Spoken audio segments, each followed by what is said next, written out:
गाड़ी ना हो, गुर्बत ना हो, बीमारी ना हो, जहालत ना हो, ये नवाज शरीफ चाहता है।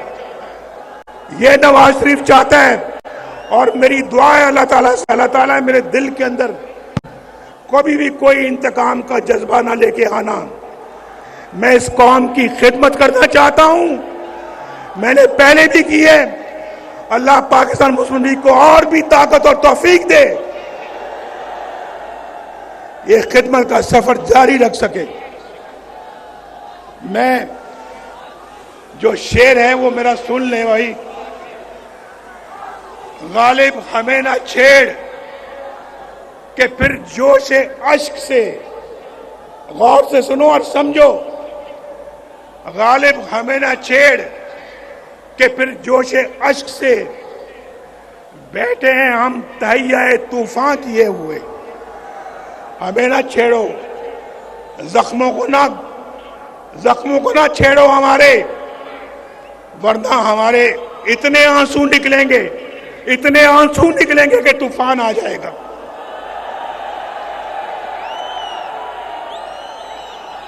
क्यों नहीं आएंगे आंसू क्यों नहीं आएंगे? ये बैठी है मरियम बैठी है यहां पर, आपके सामने है। यहां पूछे इससे कि वो अजियत का लम्हा कैसे कोई भुला सकता है, जब मरियम को अपने कैदी बाप के सामने गिरफ्तार किया जा रहा था।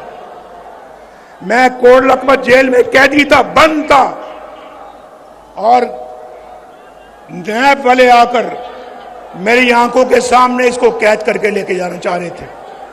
ये मेरे पास आई, मैं सामने बैठा था कि अबू जान ये मुझे अरेस्ट करना चाहते हैं, गिरफ्तार करना चाहते हैं, मैं क्या करूं?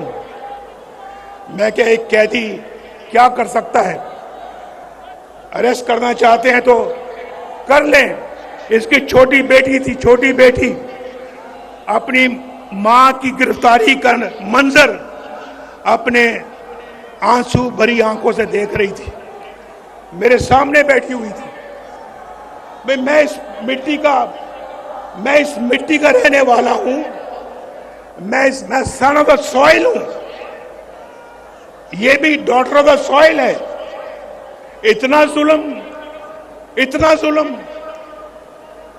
शहबाज शरीफ को भी जेल में बंद कर दिया, बेटों को भी जेल में बंद कर दिया। ये राणा सनाउल्लाह को बंद नहीं किया बल्कि सजाए मौत देने के चक्कर में थे।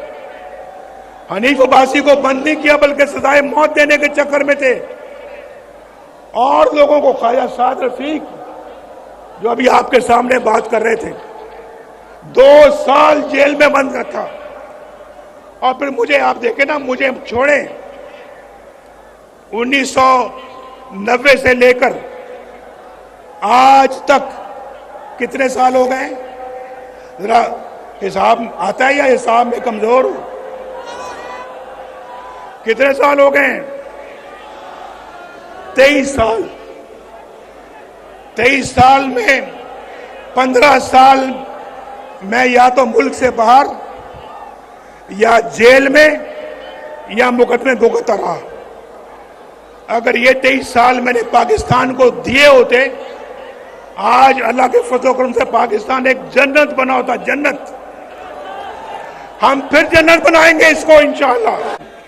मैं पूछता हूं भाई, ये जो दौर गुजरा है एक हमारे मुल्क के अंदर, जो दौर हो गुजरा है, उस दौर का कोई एक कारनामा, कोई एक मंसूबा बता दो जो उस दौर ने बनाया हो, बताओ कोई।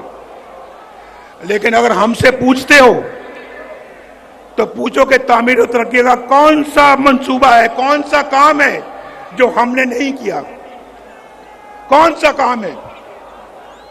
हमसे पूछते हैं हमारा बयानिया क्या है। हमारा बयानिया पूछना है तो फिर ऑरेंज लाइन से पूछो जो शहबाज शरीफ ने बनाई यहां पे। कराची की ग्रीन लाइन से पूछो। हमारा बयानिया पूछना है तो मेट्रो बस से पूछो।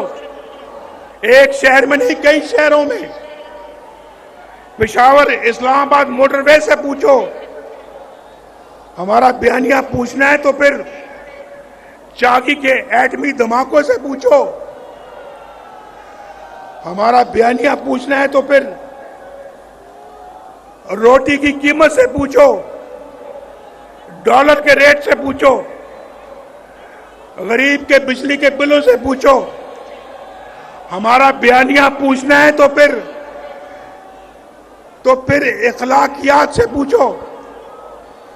और आपको पता है कि हमारे इखलाकियात में उनके इखलाकियात में कितना फर्क था। बुजुर्गों की इज्जत से पूछो। हम वो नहीं है जो किसी की पगड़ी उछालें। ये पगड़ी उछालना उनका काम था, हमारा नहीं है। और मैं ये समझता हूं मेरे भाइयों, दोस्तों, और मेरी बहनें भी यहां पे हैं या नहीं है? बहनें कहां हैं हमारी?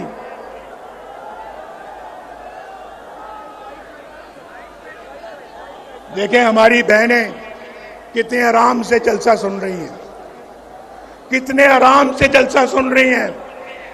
कोई ढोल की थाप पे नाच गाना यहां नहीं हो रहा।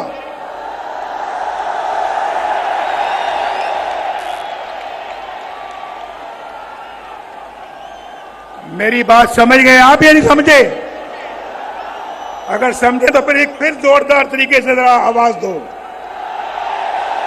ये